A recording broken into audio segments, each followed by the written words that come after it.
अस्सलाम वालेकुम class, this is your lecture number 18। आज के लेक्चर में हम लोग चैप्टर नंबर 7 मेमोरी का लास्ट पार्ट डिस्कस करेंगे। प्रीवियस लेक्चर में हम लोगों ने फॉरगेटिंग को डिस्कस किया था। आज जो हम लोगों ने टॉपिक डिस्कस करना है वो है रिप्रेस्ड मेमोरीज या motivated forgetting.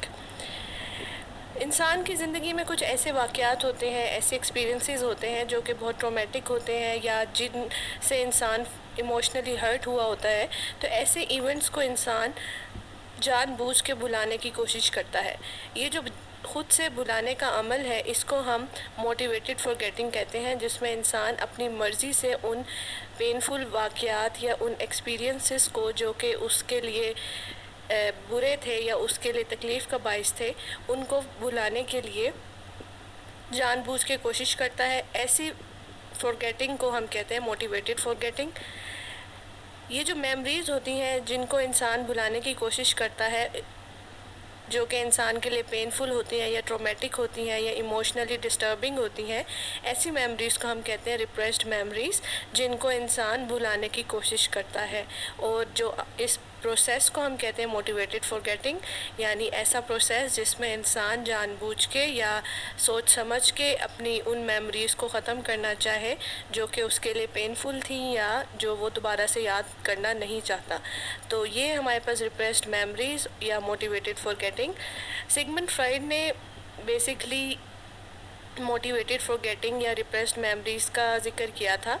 According to Sigmund Freud, हमारे बचपन में ऐसे ट्रॉमेटिक इवेंट्स होते हैं या अगर किसी इंसान की ज़िंदगी में ऐसे वाक़यात या एक्सपीरियंसेस हुए हों जो कि उसके लिए पेनफुल हों या वो जिसकी वजह से डिस्टर्ब रहता हो, तो वो उन इवेंट्स को या उन एक्सपीरियंसेस को दोबारा से रिकॉल नहीं करना चाहता और उसकी कोशिश होती है कि वो उन इवेंट्स को या एक्सपीरियंसेस को भुलाकर कोई और अपनी थिंकिंग किसी और जगह डाइवर्ट कर दे।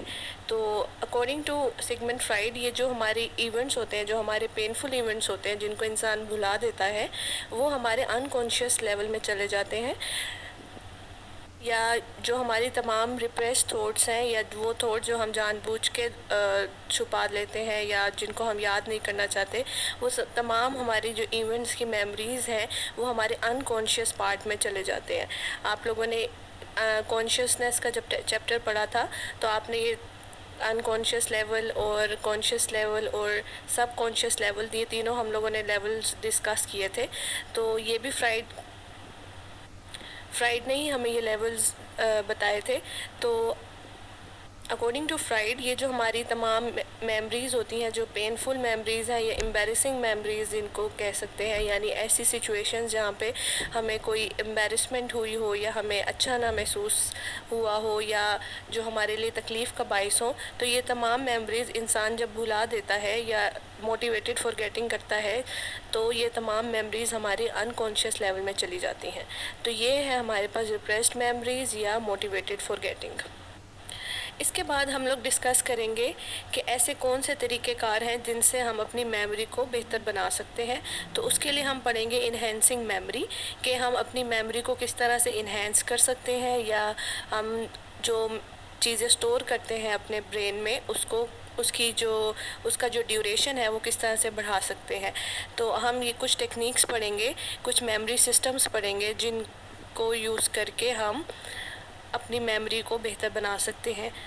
सो there are number of strategies जिनको यूज़ करके हम लोग अपनी मेमोरी को इम्प्रूव कर सकते हैं।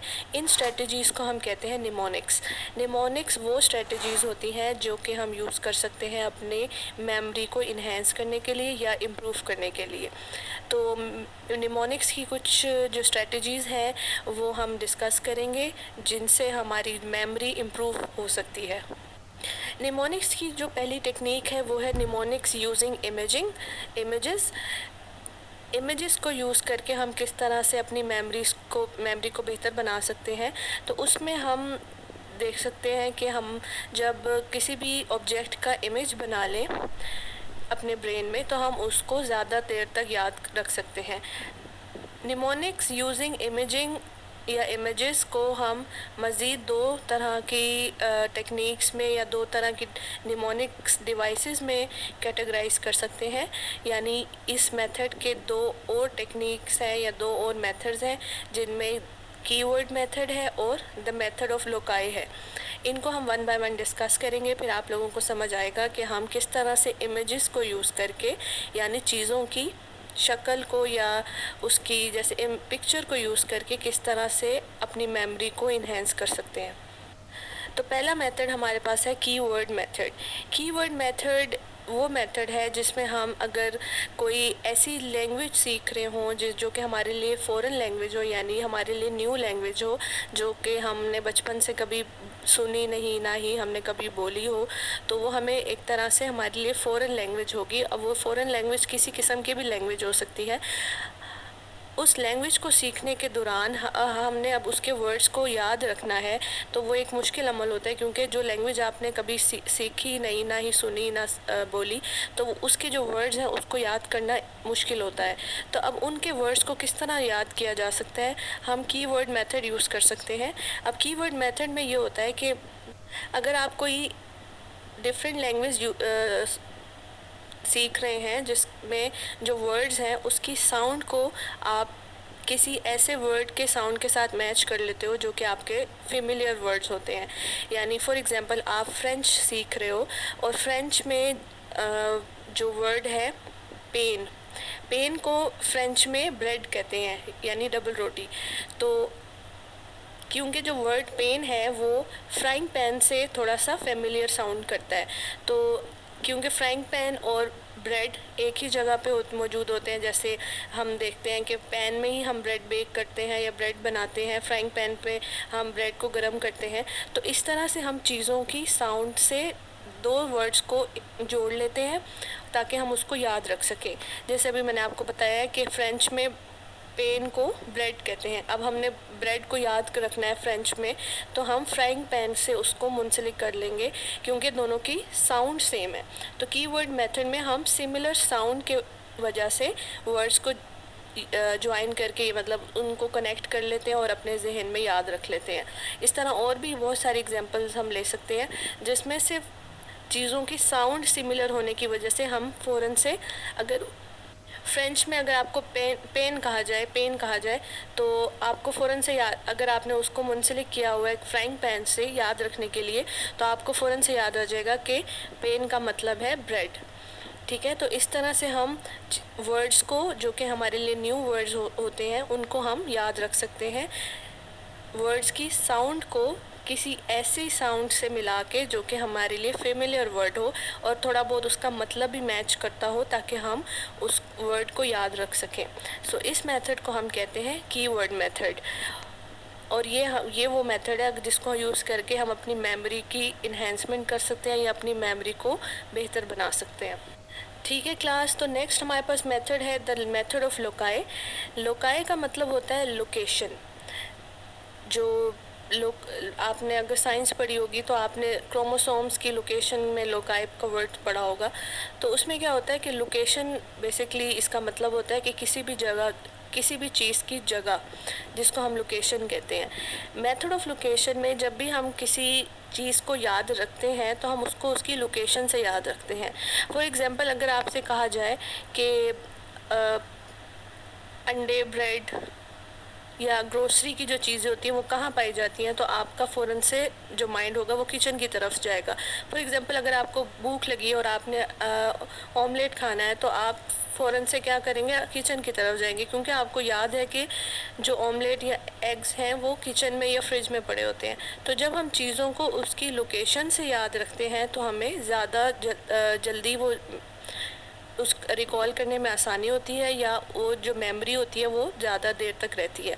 फॉर एग्ज़ाम्पल आप लोग कहीं ग्रोसरी करने गए हो, शॉपिंग करने गए हो, तो ग्रोसरी या डिफरेंट शॉपिंग के दौरान डिफरेंट चीज़ों के अलग अलग सेक्शंस बने होते हैं। अगर आप लोगों ने टॉयलेट का सामान लेना है, जैसे साबुन, शैम्पू या फेस वॉश वगैरह लेना है, तो उसका सेक्शन अलग होता है। तो आप आपको अगर कोई भी चीज़ ख़रीदनी होती है तो आपको याद आता है कि अगर आपने शैम्पू लेना है तो आप उसी लोकेशन की तरफ जाते हो जहाँ पे शैम्पू पड़ा होता है, ठीक है। या अगर आपने कोई डिश वॉशर लेना है या कुछ भी ऐसी चीज़ लेनी है जिसका ताल्लुक किचन से हो, तो जहाँ किचन की चीज़ें पड़ी होंगी आप वहाँ पे जाएंगे, क्योंकि आपको याद होगा कि अगर ये किचन का आइटम है तो ये किचन वाले सेक्शन में पड़ा होगा, ठीक है। अगर इसी तरह आपने कोई ग्रोसरी करनी है या आपने बेकरी के आइटम्स लेने हैं, तो क्योंकि बेकरी की जो चीज़ें होती हैं वो बेकरी वाले सेक्शन में ही पड़ी होंगी ना, तो आप इस तरह से चीज़ों को उसकी लोकेशन से याद रखते हो।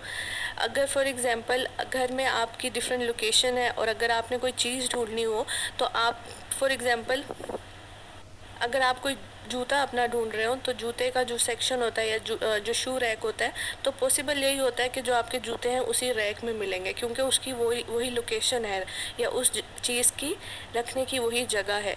तो जब हम चीज़ों को उसकी लोकेशन के साथ जोड़ लेते हैं तो हम चीज़ों को ज़्यादा बेहतर तरीके से रिकॉल कर सकते हैं या बेहतर तरीके से मेमोराइज़ कर सकते हैं।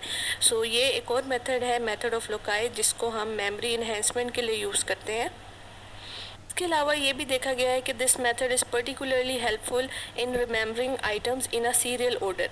जैसे हम लोगों ने लर्निंग में सीरियल ऑर्डर पढ़ा था कि हम चीज़ों को जब सीरीज़ में याद करते हैं यानी एक ही तरतीब में याद रखते हैं, तो वो भी एक तरीका है चीज़ों को जल्दी याद करने का, या एक लर्निंग टेक्निक है जिसमें हम चीज़ों को तरतीब से या सीरियल नंबर के अकॉर्डिंग याद रखते हैं। तो मेथड ऑफ लोकाई में भी हम सीरियल ऑर्डर यूज़ कर सकते हैं। फॉर एग्ज़ाम्पल, जैसे अगर आपको किसी ने किसी लोकेशन पे बुलाया है या आप किसी जगह से होके आए हैं, तो आपका एक पूरा एक मैप बन जाता है जहन में कि पहले आपने कपड़े ख़रीदे, फिर जूते ख़रीदे या फिर ग्रोसरी ख़रीदी, तो पूरा एक लोकेशन वाइज, एक सीरियल वाइज आपको चीज़ें याद रहती हैं। फॉर एग्ज़ाम्पल, जैसे आप कहीं घूमने फिरने गए तो आपको एक सीरीज़ में उसकी सारी मेमोरी होगी कि पहले आप किस जगह पे गए, फिर उसके बाद आप दूसरी किसी और जगह पे घूमने गए या किसी और जगह पे आपने विज़िट किया। तो ये एक सीरियल वाइज भी हम मेमोरी को याद रख सकते हैं मेथड ऑफ लोकाई में, जब हम चीज़ों को लोकेशन वाइज याद रखते हैं। फर्स्ट टेक्निक थी mnemonics using images. Second technique is mnemonics using organization. जब हम चीज़ों को ऑर्गेनाइज करके याद रखते हैं या ऑर्गेनाइज करके निमोनिक्स की स्ट्रेटजी यूज़ करते हैं, तो वो हमारे पास दो तरह की स्ट्रेटजीज़ हैं जिनसे हम मटीरियल्स को या चीज़ों को ज़्यादा बेहतर तरीके से याद रख सकते हैं। सो फर्स्ट मेथड या स्ट्रेटजी है chunking, second is first letter technique. Chunking का जो मेथड है, ये जो टेक्निक है, हम लोगों ने लॉन्ग टर्म मेमोरी में पहले ही डिस्कस कर लिया था। चले हम दोबारा से इसको डिस्कस कर लेते हैं। तो चंकिंग वो टेक्निक है जिसमें हम एक लार्जर यूनिट को या एक लार्जर मटेरियल को स्मॉलर यूनिट्स में या स्मॉलर पोर्शंस में डिवाइड करके चंक्स बना के उसको याद कर सकते हैं। और अगर हम चंक्स की सूरत में चीज़ों को याद रखते हैं तो वो हमें ज़्यादा जल्दी याद होती हैं और ज़्यादा देर तक याद रहती हैं।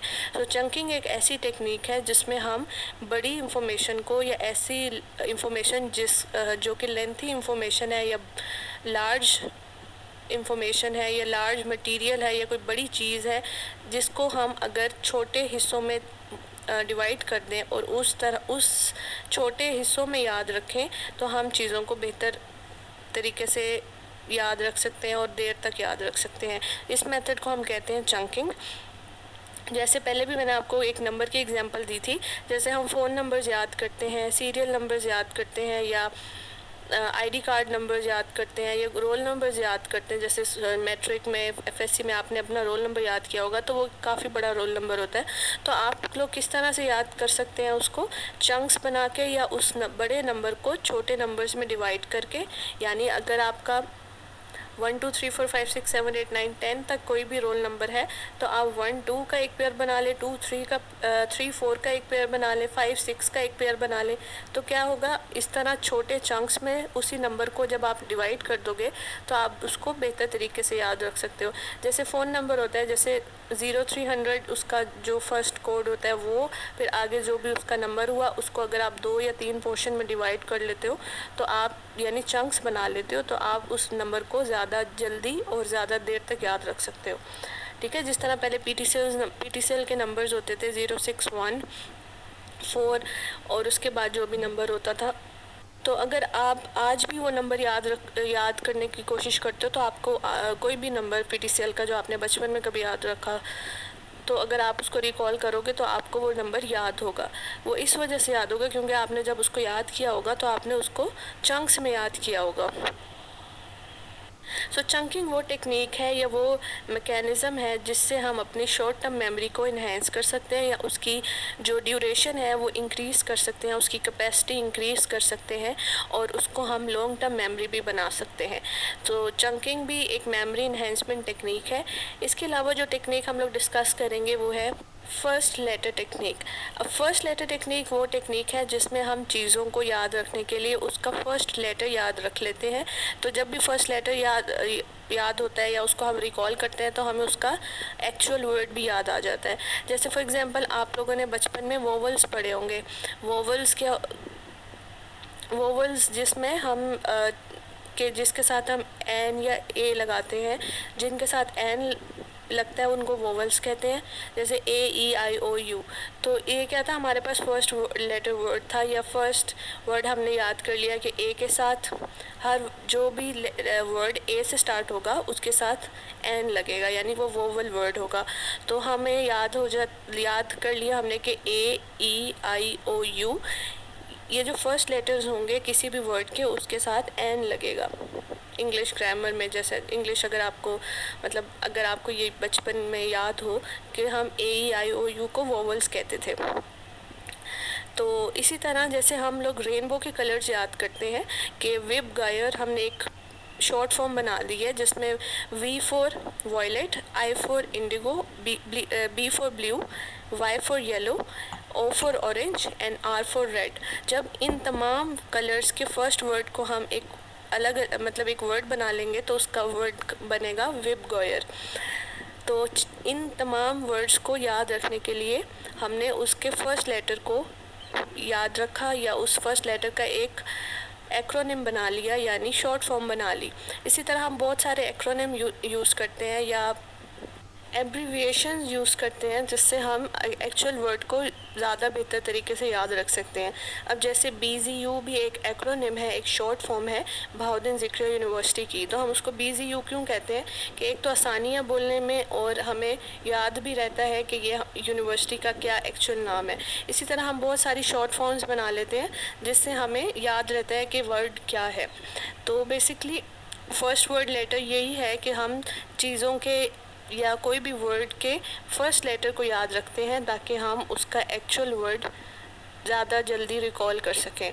सो ये मेथड है, मेथड यूजिंग ऑर्गेनाइजेशन। उसमें हम लोगों ने फर्स्ट लेटर टेक्निक पढ़ा और चंकिंग पढ़ा। तो ये कुछ टेक्निक्स थी जिससे हम अपनी मेमोरी को इन्हेंस कर सकते हैं। इसी के साथ आप लोगों का चैप्टर नंबर 7 भी कंप्लीट होता है।